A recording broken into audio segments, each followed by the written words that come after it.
As we pass the quarter pole of the season and Thanksgiving is in our rear view window, trade rumors are starting to circulate about some Islanders players. We'll break down the rumors and discuss how realistic they are.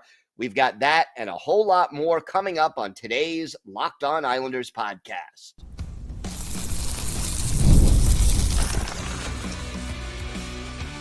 Your Locked On Islanders, your daily podcast on the New York Islanders. Part of the Locked On Podcast Network, your team every day.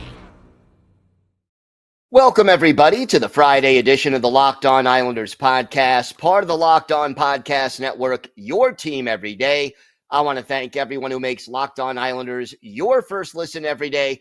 Don't forget to subscribe on YouTube or wherever you get your podcasts so you get new episodes as soon as they drop. Today's episode is brought to you by Game Time. Download the Game Time app, create an account, and use code LOCKEDONNHL for $20 off your first purchase. I hope everybody had a really great Thanksgiving, one of my favorite holidays, food, family, and football. What could be bad? But now, time to get back to hockey, and boy, do we have a lot to talk about on today's show. We are past Thanksgiving, and Thanksgiving is always that time in the NHL schedule where the old cliche is that if you're not in a playoff spot by Thanksgiving, American Thanksgiving, you're probably not going to make the playoffs. And it's not 100% true, but it is true a lot more often than not. And guess what? Unfortunately, the Islanders are not in a playoff spot as of Thanksgiving, and the good news is they're not that far out. So not in a playoff spot, but not so far out that they're incapable of catching up.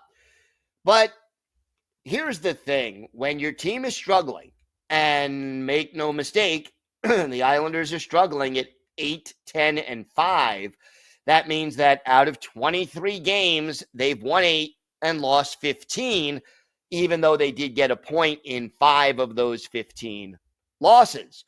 So, I know the injuries are a factor, but when your team is struggling, and the Islanders are, all of a sudden, rumors start to circulate. And the rumors that circulate are, if this team is still not in contention when we get to January, February, and then get up near the trade deadline, who's going to be available and who might be interested?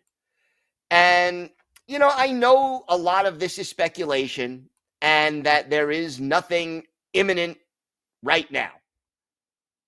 But there is still talk out there about some Islanders players possibly being available.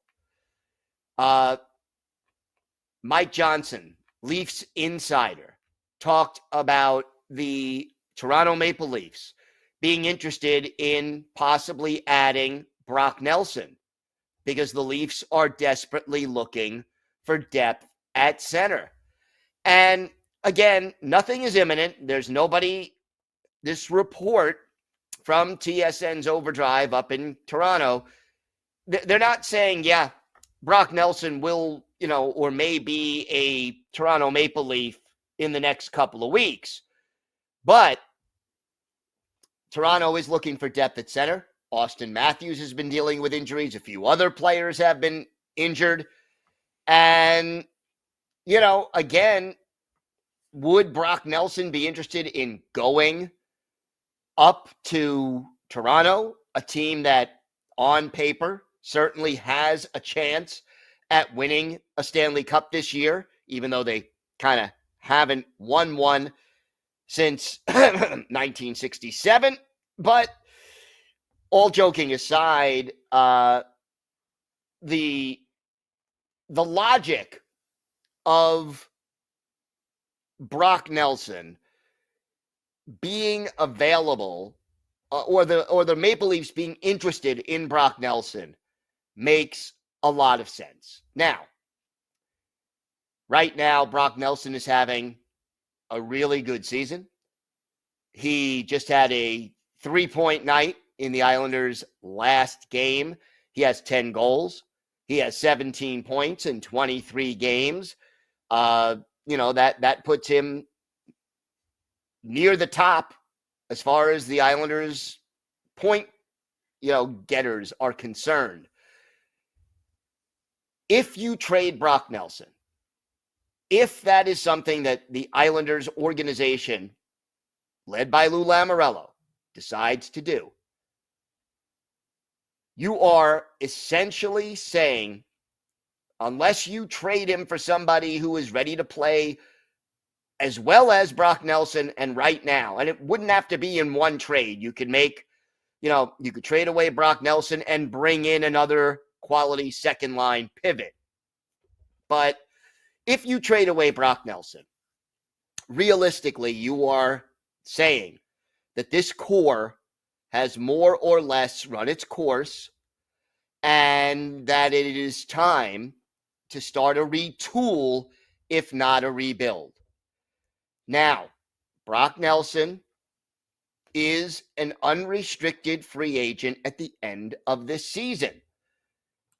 And according to a number of reports, there have not been serious discussions between Nelson's agent and the Islanders about an extension. So he has a cap hit of $6 million. And Nelson is 33 years old.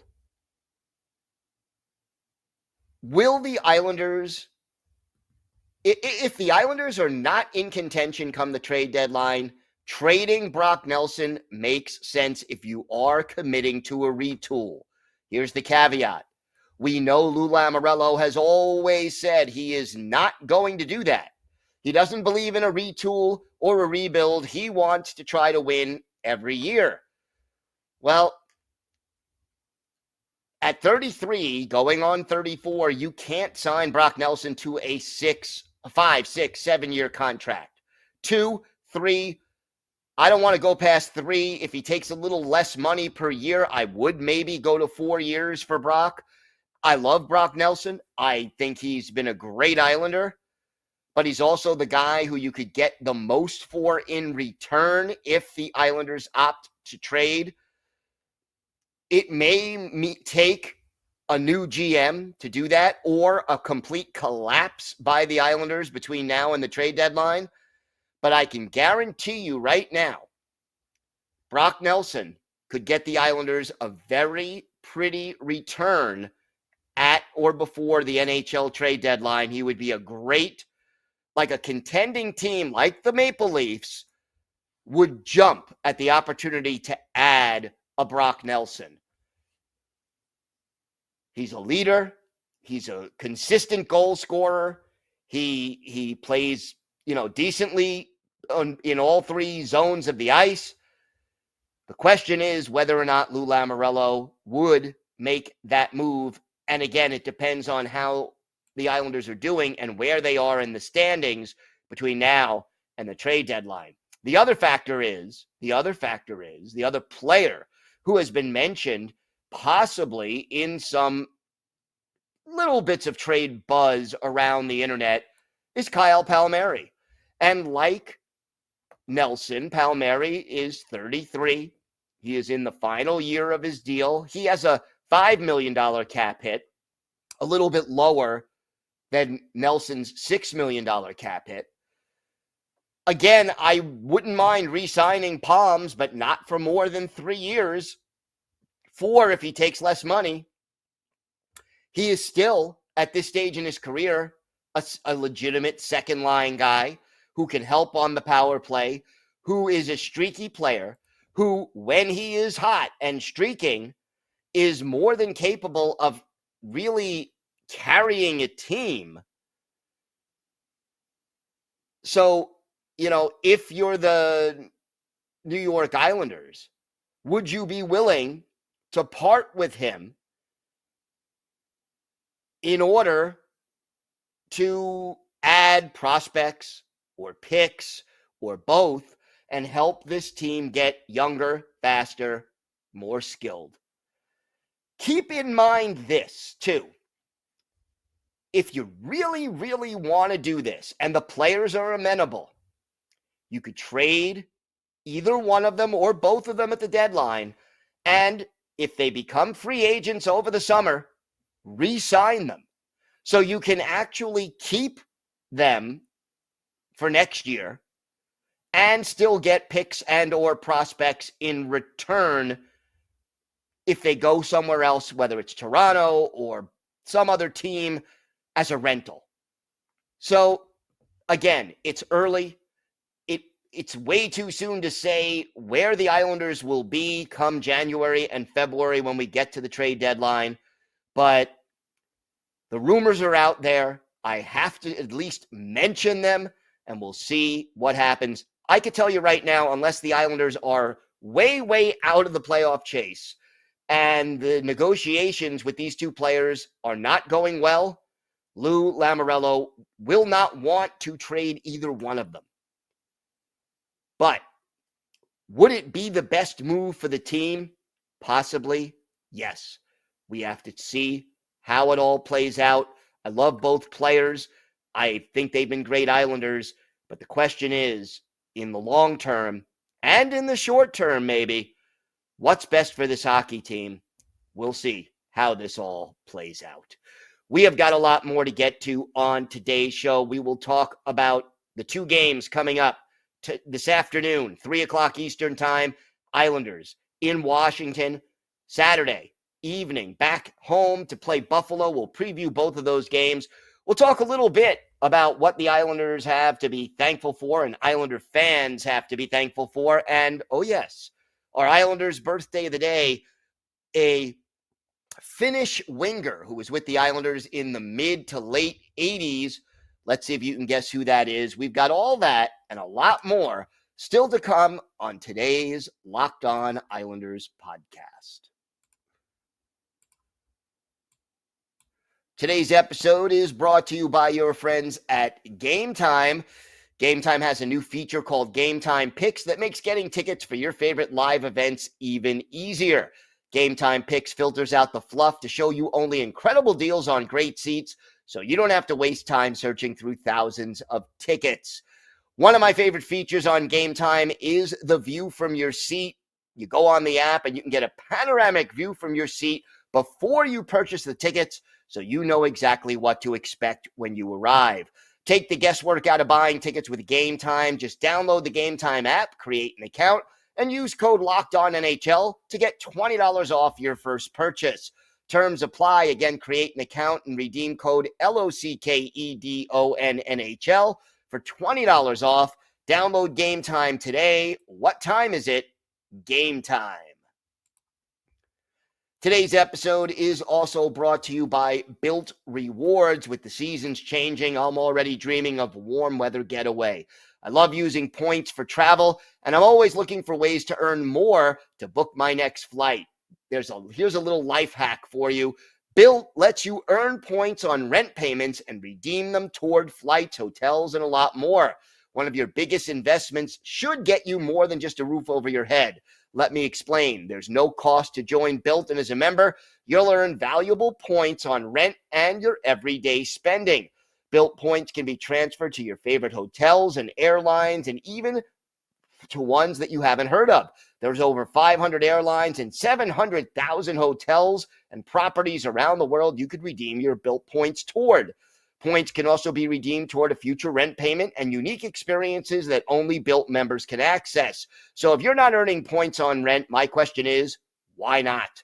Start earning points on rent you're already paying by going to joinbuilt.com/LockedOnNHL. That's joinbilt.com/LockedOnNHL. Make sure to use our URL so they know that we sent you. Joinbuilt.com/LockedOnNHL to start earning points on your rent payments today. Two games coming up this weekend, and because it is the 4-day holiday weekend, we get a afternoon tilt between the New York Islanders and the Washington Capitals down in Washington, D.C. 3 o'clock Eastern time start on Friday. And the Capitals have been a big surprise, maybe one of the bigger surprises right now. They are 15-6-1, coming off a 5-4 win over the Tampa Bay Lightning in Tampa.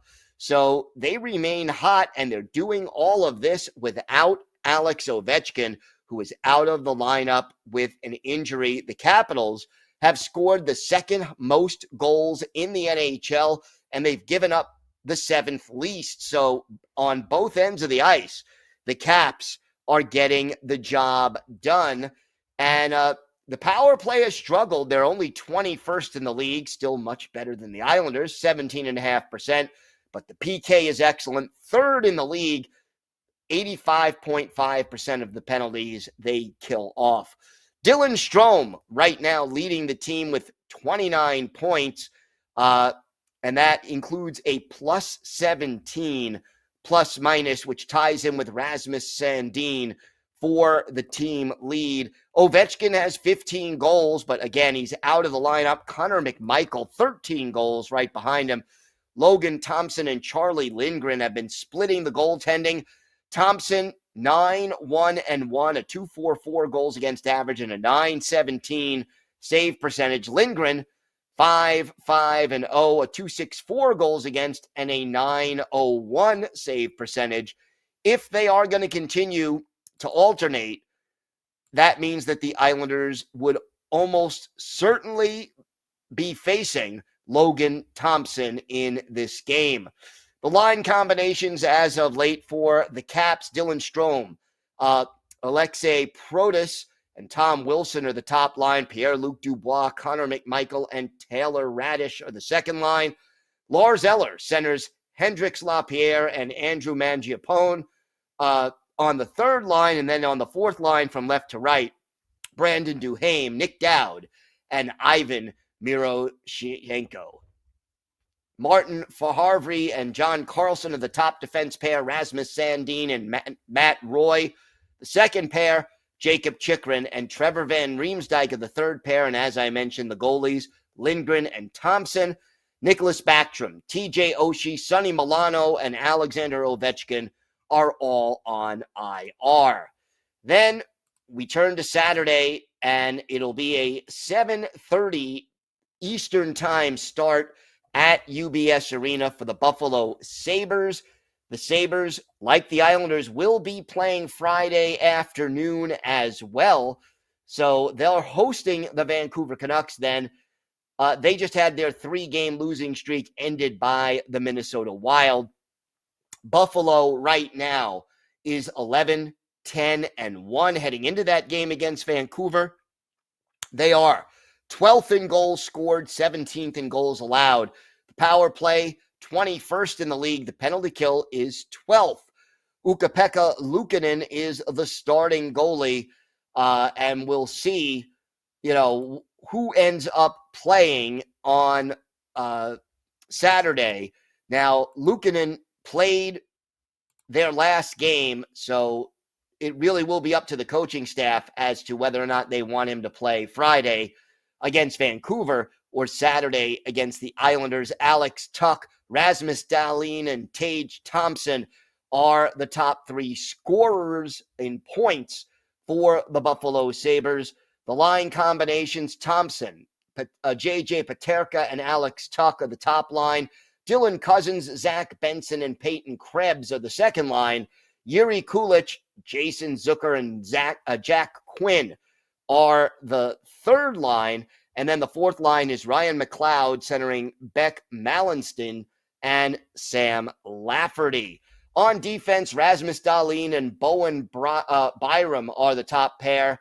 Owen Power and Henri Jokiharju are the second pairing, and then Jacob Bryson and Connor Clifton are the third pair. The goalies, Ukko-Pekka Luukkonen and James Reimer. Tage Thompson, day-to-day right now. We'll see if he's ready to come back by Saturday. Matthias Samuelsson and Jordan Greenway are presently out of the lineup. And look, these are two teams that if the Islanders want to make the playoffs, they're going to have to pass at least one of them. If they can do that, they will be in a much better position. But you got to get, I would say, at least 2 points, preferably 3 in these 2 games, and that will be a challenge for the New York Islanders with all the injuries that they presently have. We're going to talk a little bit about some of the things Islander fans have to be thankful for, and there are a bunch of them. We'll talk about that. We'll have our Islanders birthday of the day, all that and more still to come on today's Locked On Islanders podcast. Today's episode is brought to you by FanDuel. Get ready to tackle the NFL action with FanDuel, America's #1 sportsbook. Because right now, new customers can bet $5 and get $150 in bonus bets if you win.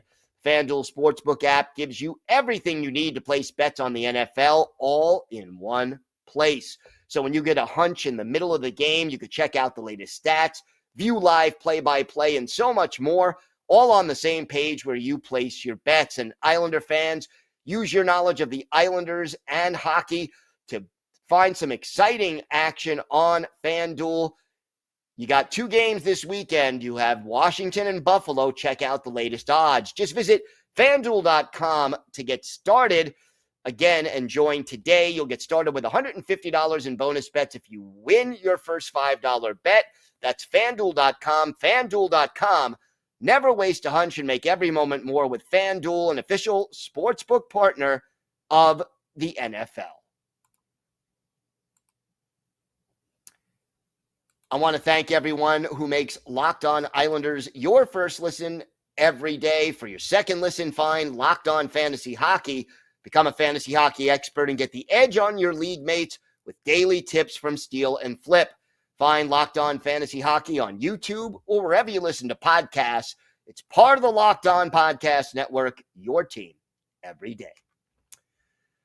So, what do Islander fans have to be thankful for? And before you get sarcastic, and I know, you can be sarcastic, but let's talk a little bit about, what there is for Islander fans to be thankful for. Let's start with the fact that the Islanders are still on Long Island, that they did not move away, that we have a beautiful new arena near Belmont Park that guarantees that this team will be sticking around for a long time. We also definitely can be thankful for some of the great people that are part of the Islanders organization. Guys like Anders Lee, Brock Nelson, Oliver Wahlstrom. I could go through Matt Martin. I can go through almost the entire roster. So many of these guys are just good people who are involved in the community, who have given their heart and soul to the New York Islanders organization. And that has been really great to see. And, whether they can win enough to make us happy in that respect or not, I have to be happy with the way they've been involved and been a part of the Long Island community and the effort that they put out for years on the ice. So I am thankful for that.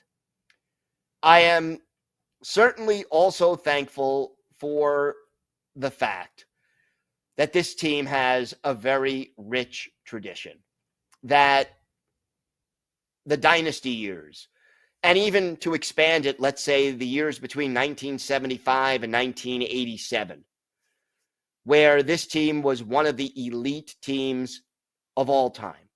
19 straight playoff series, 4 straight Stanley Cups, 5 straight Stanley Cup final appearances. These are records that in the salary cap era will likely never be broken.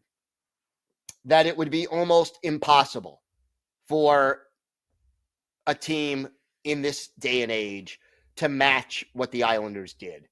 And how many of those players stuck around, whether it's Bobby Nystrom, who still lives in the area, Clark Gillies, who passed away a couple of years ago, but again, stayed in the area and was a part of the community, how, what those players, the Brian Trottiers, the Mike Bossies, the Billy Smiths, the Dennis Potvins, what they meant and what they brought to Long Island. We, right now, only have one major league team on Long Island, and that's the New York Islanders. Other places may represent New York City, Queens, Brooklyn in the case of the Nets. Heck, the two New York area NFL teams actually play in New Jersey. So to have one team that specifically represents Long Island, I think is a very, very special thing.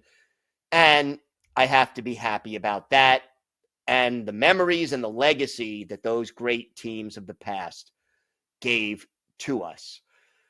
I'm thankful for the community that we have. I'm thankful that I get to do this podcast and interact with all of you.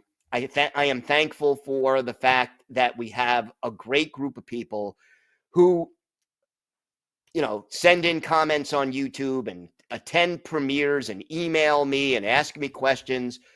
I really do love talking hockey with all of you and being able to do this show all year round, 5 days a week, has been a pure joy for me. And I am enjoying every minute of it. And I am very thankful for that. I'm thankful for the fact that, we've got still a lot of hockey left this season, even if this team can be frustrating to watch at times. But, even when they're struggling, they are our team. And I'm thankful that they're still here. And then we get to root them in every day. All right, time now for our Islanders' birthday of the day.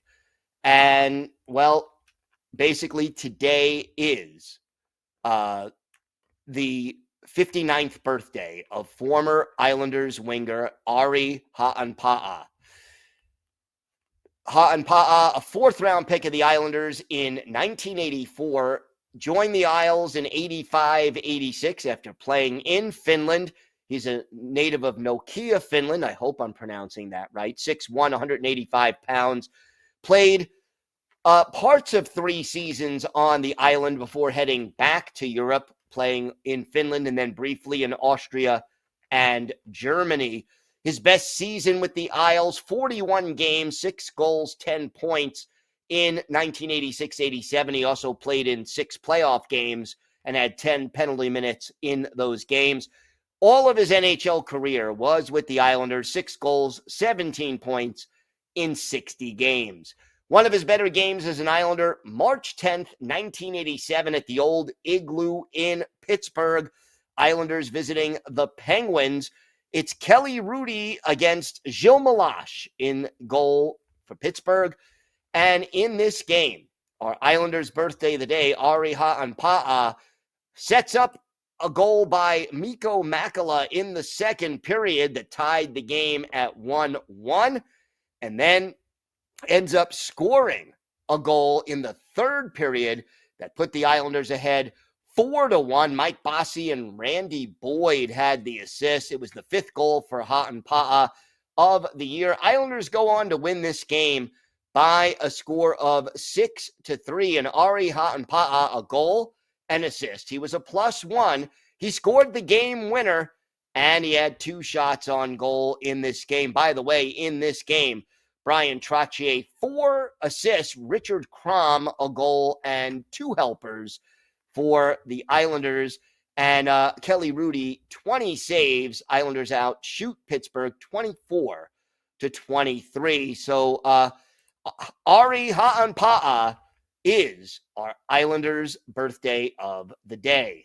I want to thank everyone who makes Locked On Islanders your first listen every day. We'll be back on Monday. We'll have our key takeaways from both of this weekend's games, plus hopefully some injury updates on, especially on the players who have started skating again.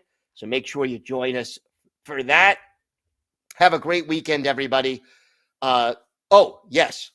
If you have a question, a comment, maybe a topic you'd like us to discuss on a future episode, You can email us at lockedonislanders@gmail.com. And if you leave your first name and where you're from, we're happy to mention you on the show when we discuss whatever's on your mind. You could follow the show on X at Locked On Isles. You could follow me, Gil Martin, on X at Ice Wars, NYR, VSNYI. We'll keep you up to date on all things Islanders all year long, and I'm live tweeting during almost every Islanders home and road game. So join me for some instant insight and analysis, and it's great to talk Islanders hockey with you, game time or anytime. Have a great weekend, everybody. Stay safe, and of course, let's go Islanders.